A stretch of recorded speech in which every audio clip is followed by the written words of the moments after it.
Hello friends, I welcome you all in math classes AK. तर पहा आपण जी एक सिरीज चालू केली आहे कन्सेप्टची सिरीज आमच्या गणितासाठी. त्याच्यामध्ये आपण रोज PCS IPPS मध्ये आलेले क्वेश्चन्स आहेत त्याच्यातून आपण चांगल्या क्वालिटीचे क्वेश्चन पिक करतो आणि त्याच्या मागचं जे कन्सेप्ट आहे त्या क्वेश्चनच्या मागे ऍक्च्युअल कन्सेप्ट काय आहे, ट्रिक्स वगैरे त्या मागे न लागता आपण कन्सेप्टने शिकणार आहोत. तर पहा आजचा क्वेश्चन आपला टाइम स्पीड अँड डिस्टन्स मधला. एका चोराने दुपारी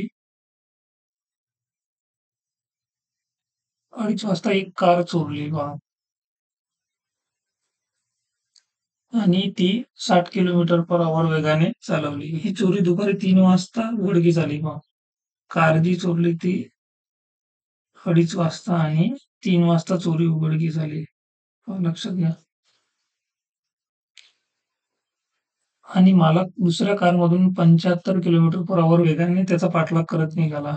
तो चोराला कधी पकडेल पहा. आपल्याला क्वेश्चनमध्ये सर्वात इम्पॉर्टंट काय असते की काढायचं काय. आपल्याला याच्यामध्ये ना टाइम काढायचा आहे पहा. लक्षात घ्या. आपल्याला काय काढायचं आहे? टाइम काढायचा आहे. आणि चॅप्टरचं टाइम स्पीड अँड डिस्टन्स आहे तर ऑब्व्हियसली टाइम स्पीड आणि डिस्टन्स 3 पैकी एक गोष्ट आपल्याला करायलाच नव्हती. इथं आपल्याला काय करायचं आहे? टाइम काढायचा आहे. लक्षात घ्या.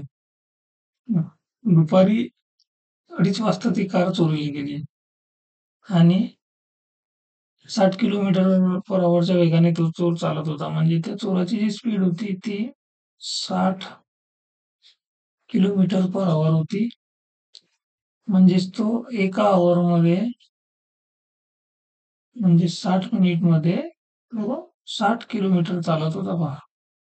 तो जर 60 मिनिटमध्ये 60 किलोमीटर चालत असेल तर तो 30 मिनिटमध्ये 30 किलोमीटर चालणार असं म्हणू शकतो आपण. बघा इथं जो गॅप आहे टाइमचा तो किती आहे? 2:30 ते 3 म्हणजे हा 30 मिनिटाचा गॅप आहे पहा. 30 मिनिट आणि 30 मिनिटामध्येच तो किती चालत आहे? 30 किलोमीटर चालत आहे. तर हेच अंतर त्या कार मालक जो आहे, कार मालक आणि हा चोर या दोघांमध्ये राहील. 30 किलोमीटरचं अंतर जेव्हा आहे 30 किलोमीटर कारण इथं पहा, ही चोरी दुपारी 3 वाजता उघडकीस आली पहा. 3 वाजता म्हणजे 3 वाजता मालकाला माहीत पडलं, की आता इथं आपली कार चोरी गेलेली आहे. तर 3 वाजता तो चोर इथं कुठं आलेला असेल आणि मालक इथं कुठं असेल. आता याच्यामधील जे अंतर आहे ते 30 किलोमीटरचं आहे पहा. किती? 30 किलोमीटरचं आहे आणि इथं वाचलेले आहेत 3. आता आपल्याला काढायचं आहे, की ती चोरी किती वाजता पकडल्या जाईल. आता ही चोरी जर पकडायची असेल, आपली चोरीची कार पकडायची असेल, तर आपल्याला हे डिस्टन्स कमी करणं गरजेचं आहे. आता हे डिस्टन्स कमी कसं होईल? पहा ही कन्सेप्ट आहे रिलेटिव्ह स्पीडची. तर रिलेटिव्ह स्पीड म्हणजे काय असते पहा. आता आपल्याला स्पीड तर माहीत आहे, की स्पीड नॉर्मली काय असते? आपल्याकडे स्पीड इंटू टाईम बरोबर काय आहे? डिस्टन्स हा फॉर्म्युला आहे पहा. तर आपण याच्यावरून काय काढू शकतो? स्पीड बरोबर काय असते, की आपलं एकूण चाललेलं अंतर डी म्हणजे काय? तर डिस्टन्स आणि त्या डिस्टन्स चालायला आपल्याला किती वेळ लागला, किती टाईम लागला, हे आपली काय असते? स्पीड असते. मग आता आपल्याला रिलेटिव्ह स्पीड करायची. रिलेटिव्ह स्पीडमध्ये काय असते, की 2 स्पीड असतात. आता इथं फक्त एकच ऑब्जेक्ट आहे आपल्याकडे म्हणून आपण एकच स्पीड घेतो. पण रिलेटिव्ह स्पीडमध्ये आपल्याकडे S1 अँड S2 असते. हे रिलेटिव्ह स्पीडमध्ये असतात. आता याच्यामध्ये काय होते? 2 केसेस आहे. एकतर दोन्हीही ऑब्जेक्ट सपोज हा एक व्यक्ती आहे, ह्याच्याकडे एक कार आहे आणि हा एक दुसरा व्यक्ती आहे. हे दोघंही एक दुसऱ्याकडे येत असतील म्हणजे अपोझिट डायरेक्शनने हे बघा हे हा इकडे जात असेल आणि हा इकडे जात असेल. हा एक पहिली केस आहे बघा. त्या त्या केसमध्ये काय होते? S1 प्लस S2 ही स्पीड ॲड होते. ही एव्हरेज स्पीड झाली. हे बघा पहिल्या केसमध्ये हा जर समजा या साईडला जात असेल आणि हा या साईडला जात असेल, दोन्हीही जे आहेत ऑब्जेक्ट एक दुसऱ्याकडे येत असतील, तर तेव्हा average speed sorry relative speed relative speed आहे. रिलेटिव्ह स्पीड काय होईल तेव्हा ॲड होईल.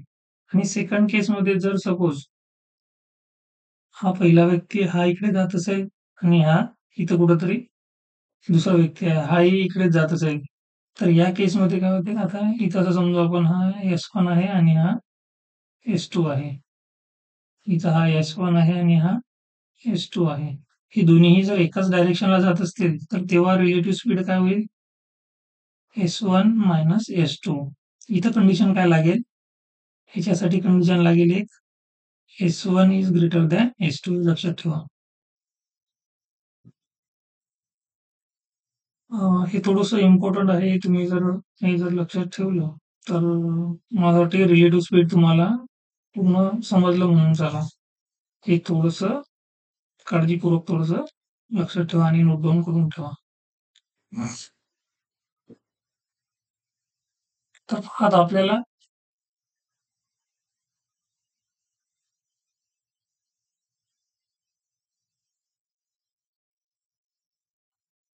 टाईम काढायचा आहे या क्वेश्चनमध्ये आणि कन्सेप्ट पण एकदम छान आहे. जर तुम्ही जर लक्ष दिलं तर तुम्हाला कळून जाईल. ट्रिक्स वगैरेच्या नादी न लागता कन्सेप्ट जर समजली तर बरंच आहे. तर आता पहा, इथं जो चोर आहे त्याची स्पीड 60 किलोमीटर पर अवर आहे आणि जो मालक आहे त्याची स्पीड किती आहे? 75 किलोमीटर पर अवर. ऑब्व्हियसली आता चोर समोर असेल आणि मालक मागे असेल, तिथं मालकाची स्पीड किती आहे? 75. याची स्पीड जास्त लागेल आपल्याला. ही झाली आपली S1 आणि हा S2 काय आहे? चोर आहे. चोराची स्पीड किती आहे? 60 आहे. आपण याला S2 का घेतलं? तर सिंपल आहे. चोर जो असेल तो समोर असेल आणि मालक जो असेल तो मागे असेल. अ, आणि इथं आपली कंडिशन पण आहे S2 is greater than S1 is greater than S2. इथं पण S1 यासाठी मोठा पाहिजे कारण जर मालकाची स्पीड जर कमी असेल तर तो चोराला पकडणारच नाही. इथे जर सपोज याची स्पीड जर समजा 50 असते आणि चोराची 60 असते, 60 किलोमीटर बरोबर, तर मालक याला पकडू शकला नसतं चोराला. ठीक आहे? तर इथं पहा, मग इथं आपल्या हे आपण रिलेटिव्ह स्पीड आपण हे जे कन्सेप्ट शिकलो, इथं रिलेटिव्ह स्पीड काय होईल? आता पहा, हा मालक या दिशेने जात आहे आणि चोरही काय करत आहे? याच दिशेने जात आहे. रस्ते पकडले जातील जर मालक या दिशेने आणि चोर या दिशेने येत असेल तर ते पकडले जाणारच नाही. सॉरी. असं तर कधी होणार नाही. मालक इकडे जाईल आणि चोर इकडे जाईल. मग ते पकडले जातील नाहीत कधी. चोर पकडले जाणार नाही. ठीक आहे?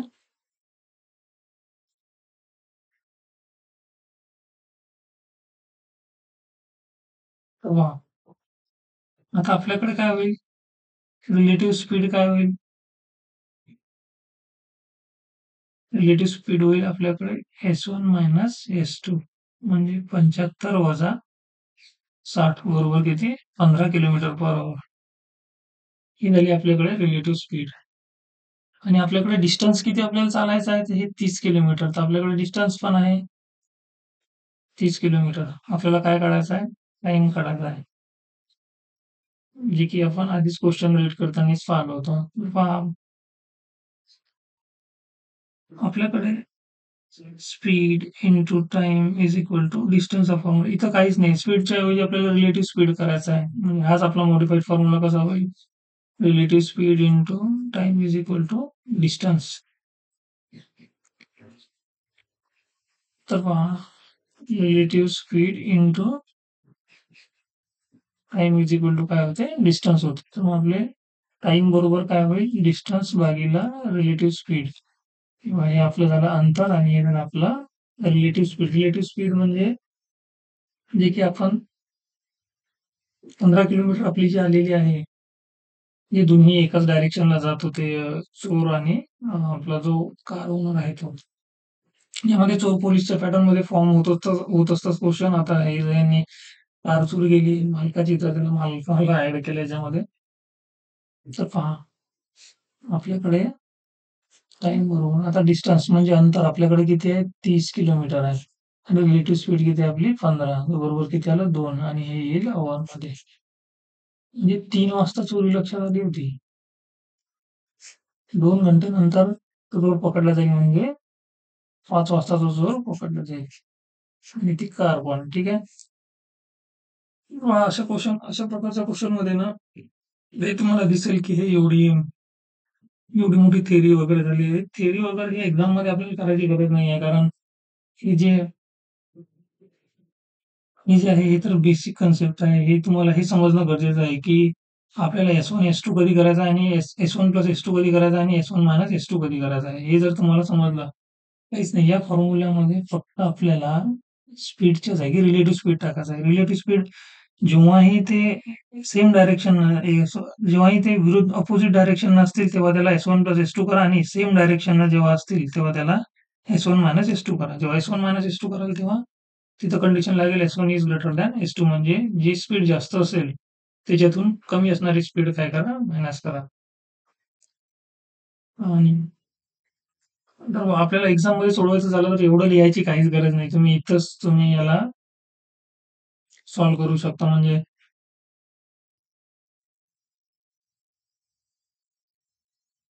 आपल्याकडे आपल्याकडे काय डिस्टन्स आपल्याला माहीत आहे. आपण रिलेटिव्ह स्पीड काढली होती. रिलेटिव्ह स्पीड आपली आली होती. तिथे तुम्ही स्क्रीनवर पाहूनच करू शकता. आपली रिलेटिव्ह स्पीड आली होती 15. रिलेटिव्ह स्पीड 15 आली होती. डिस्टन्स किती होतं आपलं? 30 होतं. टाईम काढायचा आहे. बस एवढंच ना.